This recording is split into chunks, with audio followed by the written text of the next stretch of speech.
அனைவருக்கும் இனிய புத்தாண்டு வாழ்த்துக்கள்.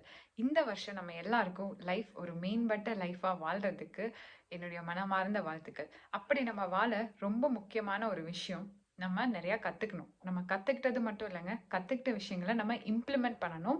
அதனால நம்ம பெனிஃபிட் அடையணும். அப்பதான் நம்மளுடைய லேர்னிங் முழுமை அடையும். நாலேஜுக்கும் விஸ்டமுக்கும் உள்ள டிஃபரன்ஸே இதுதான். நம்ம கத்துக்கிட்டா அது நாலேஜ், அதை நம்ம இம்ப்ளிமெண்ட் பண்ணி வாழ்ந்து காட்டணும் அப்படின்னா அது விஸ்டம். நம்ம எப்பவுமே அந்த ஒரு வாழ்ந்து காட்டுற ஒரு லைஃப்ல தான் இருக்கணும். ஸோ அதற்கு நான் என்ன நினைச்சேன் அப்படின்னா, என்னுடைய லைஃப்ல ரொம்ப இம்பாக்ட் கிரியேட் பண்ண ஒரு சில புத்தகங்கள், அந்த புத்தகங்கள் நான் என்ன கத்துக்கிட்டேனோ அந்த விஷயத்த உங்களுக்கு சொல்லிக் கொடுக்கறது மட்டும் இல்லாம சொல்லிக் கொடுத்து நீங்க உங்க லைஃப்ல அதை இம்ப்ளிமெண்ட் பண்ணி பெனிஃபிட் அடையணும், உங்க லைஃப்ல ஒரு மாறுதல் ஏற்படணும் அப்படிங்கிறதா நம்மளுடைய யூடியூப் சேனலோட மெயின் மோட்டோ. ஸோ இந்த மோட்டோக்கு நீங்கள் எனக்கு பண்ணக்கூடிய ஒரு உதவி என்னென்னா, இது ஒரு பெய்டு கோர்ஸாக நினச்சிக்கோங்க. நீங்கள் காசு கட்டி படிக்கிற ஒரு விஷயமா நினச்சிக்கோங்க. அப்போ தான் அதோட சீரியஸ்னஸ் உங்களுக்கு புரியும். அதே மாதிரி நான் கொடுக்குற ஆக்ஷன் ஐட்டம்ஸாக பண்ணவும் ஆரம்பிப்பீங்க. அதே மாதிரி நீங்கள் பண்ண புரிய இன்னொரு விஷயம் என்னென்னா, நோட் அண்ட் பென்சில் எடுத்துக்கோங்க, இல்லை பென் எடுத்துக்கோங்க. பென்னும் பென்சிலும் நோட்டும் இல்லாமல் இந்த வீடியோ பார்க்க வேண்டாம். எதுக்குன்னா, கடைசியாக ஒரு சாப்டர் முடியும் பொழுது உங்களுக்கு ஒரு ஆக்ஷன் ஐட்டம் கொடுப்பேன். அந்த ஆக்ஷன் ஐட்டம் நீங்கள் பண்ண உங்களுடைய புரிதல் இன்னும் மேம்பட்டு உயரும். எதுக்குன்னா, நான் கொடுக்குற ஒரு action item end of the chapter நான் ஆக்ஷன் ஐட்டம் கொடுப்பேன். அந்த ஆக்ஷன் ஐட்டம் நீங்கள் பண்ண உங்களுடைய புரிதல் இன்னும் மேம்பட்டு இருக்கும். அதற்காக தான் நீங்கள் நோட் அண்ட் பென் எடுத்து வச்சுக்கோங்கன்னு சொல்கிறேன்.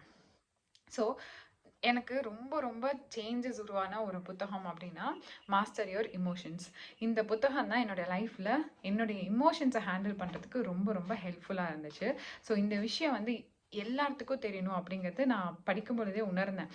என்னன்னா, இமோஷனல் வெல்பீயிங் ஒரு பிறந்த குழந்தையிலேருந்து, அதாவது அந்த குழந்தை சந்தோஷமாக இருக்கிறது, சிரிக்கிறது, அழுகிறதுலேருந்து வயசான எல்டர்ஸ் வரைக்கும் எல்லாருமே ஃபேஸ் பண்ணக்கூடிய விஷயம் அவங்களுடைய இமோஷன்ஸை எப்படி ஃபஸ்ட்டு இமோஷன்ஸ்னால் என்னன்னு தெரியாததும் அதை எப்படி ஹேண்டில் பண்ண முடியல அப்படிங்கிறதும் தான்.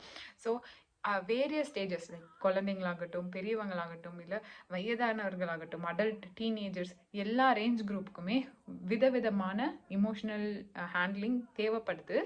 அதை எப்படி கொண்டு வரலாம் அப்படிங்கிற விஷயத்த தான் இந்த புத்தகத்தில் ஃபஸ்ட்டு அதுக்கான புரிதல் வேணும். புரிதலை வச்சு நம்மளுடைய லைஃப்பை எப்படி மேம்படுத்தலாம் அப்படிங்கிறது தான் இந்த புத்தகத்தில் சொல்லியிருப்பாங்க. இந்த புத்தகத்துடைய ஃபஸ்ட்டு சாப்டர் என்ன அப்படின்னா, have your survival mechanism affects your emotions. நம்ம ஏன் ஃபர்ஸ்ட் ஆஃப் ஆல் இமோஷன்ஸ்னால் என்னன்னு தெரிஞ்சுக்கிறதுக்கு முன்னாடி அந்த இமோஷன்ஸ் எதனால பாதிக்கப்பட்டிருக்கு அப்படிங்கிறத தெரிஞ்சுக்கலாம். மனிதன், ஆதி மனிதன் குரங்கிலிருந்து வந்தான். அவன் வந்த உடனே அவன் ஃபேஸ் பண்ண விஷயங்கள் என்ன? ஒரு மிருகங்கள் அவனை அட்டாக் பண்ணும், அதுலேருந்து அவன் பாதுகாப்பாக இருக்கணும்.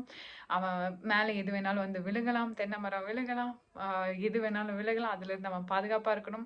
பேசிக்காக அவன் சர்வைவ் ஆகணும், அவன் உயிர் பிழைக்கணும். அவன் உயிர் பிழைக்கிறதுக்கு அவன் என்ன பண்ணுனான்? அவன் ஃபஸ்ட்டு பயப்படுவான். பயப்பட்டு அந்த பயத்துலேருந்து அவனை பாதுகாத்துப்பான். ஸோ நம்மளுடைய பிரெயினில் ஃபியர் அப்படிங்கிற ஒரு 3F சொல்லுவாங்க. அதெல்லாம் நம்ம லேட்டர் வீடியோஸில் பார்க்கலாம். அதில் ஃபியர் நம்மளுக்கு ஒரு இன்ஸ்டண்ட்டான ரெஸ்பான்ஸ் கொடுக்கும். அந்த ரெஸ்பான்ஸ் மூலமாக நம்ம பாதுகாப்பை அமைச்சிக்கலாம். ஸோ பயந்தோன்னா தான், நான் ஒரு லயன் வருது அதை பார்த்து பயந்தனா தான் அது மேலே ஒரு ஆரோவை போடுவேன், அது போகும். இல்லை அது கூட ஃபைட் பண்ணுவேன், போகும். இல்லை நான் ஃபாஸ்ட்டாக ஓடுவேன், என்னோட கெப்பாசிட்டி விட ரொம்ப ஃபாஸ்ட்டாக ஓடுவேன், தப்பிக்க முடியும். இது என்னோட பிரெயினில் இன்பில்ட்டாக ஜெனட்டிக்கலாக இருக்குது. எதனாலனா, ஆதி மனிதன் உருவானதுலேருந்து, மனித குலம் உருவானதுலேருந்தே அவன் பயப்பட்டாதான் நான் பிழைக்க முடியும், உயிர் வாழ முடியும் அப்படிங்கிறது அவனுடைய ஜீனில் ஜெனட்டிக்கலாக, அதாவது மனித குலத்திற்கு உருவான ஒரு விஷயமா போச்சு. ஸோ நம்ம சர்வைவ் ஆகிறதுக்கு பயம் முக்கியமானதாக கருதப்பட்டது இருக்கு அது நம்மளோட ஜீன்ஸ்ல. இப்போ இந்த காலத்துல எந்த ஒரு த்ரெட்டும் கிடையாது, எதை பார்த்தும் நான் பயப்பட வேண்டியது கிடையாது, நான் கூட்டமா இருக்கணுங்கிற அவசியமும் கிடையாது. அப்போ ஆதி மனிதனுக்கு கூட்டமா இருந்தாதான், ஒரு 10 பேர் நம்ம சேர்ந்து இருந்தோம் அப்படின்னா, ஒரு சிங்கம் வருதுன்னா அதை எதிர்த்து போராட முடியும், அதை நம்ம எதிர்கொள்ள முடியும் அப்படிங்கிற ஒரு தைரியம் இருந்துச்சு. அப்போ அவன் என்ன நினைச்சான், நம்ம கூட்டமா இருக்கணும், ஒரு மனிதர்கள் ஒரு நிறைய பேர் சேர்ந்து இருந்தாதான் நான் சேஃபா இருப்பேன் அப்படிங்கிற ஒரு இன்பில்ட் நேச்சரும் நம்மளுக்குள்ள இருக்கு. ஸோ இப்போ கூட பார்த்தீங்கன்னா, என்னோட கருத்தை 4 பேர் கரெக்டுன்னு சொல்லணும், அவங்க தப்புன்னு சொல்லிட்டு அதை ஏத்துக்கிற மனப்பக்குவம் வந்து எல்லா மனிதர்களுக்கும் இருக்காது.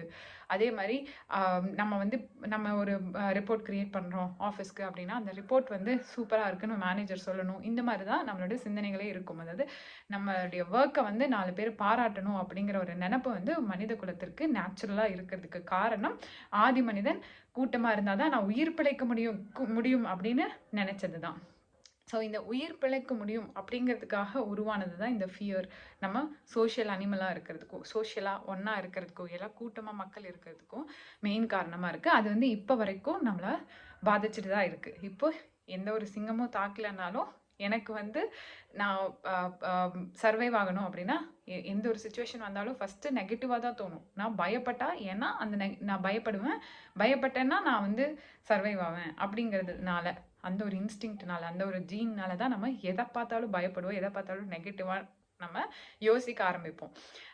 அதே தான் நான் கூட்டமாக இருக்கிறதுக்கும், என்னுடைய கருத்து வந்து 4 பேர் அக்செப்ட் பண்ணுறதுக்கும் மெயின் காரணம், 4 பேர் அக்செப்ட் பண்ணும் அப்படின்னு நினைக்கிறதுக்கும் மெயின் காரணம், நான் வந்து கூட்டமாக இருக்கணும், ஒரு கம்யூனிட்டியாக இருக்கணும், நான் என்ன மாதிரியே ஒரு லைக் பீப்புளாக இருக்கணும் நம்மளை சுற்றி அப்படிங்கிற ஒரு நினப்பு தான் வந்து இதுக்கு மெயின் காரணம்.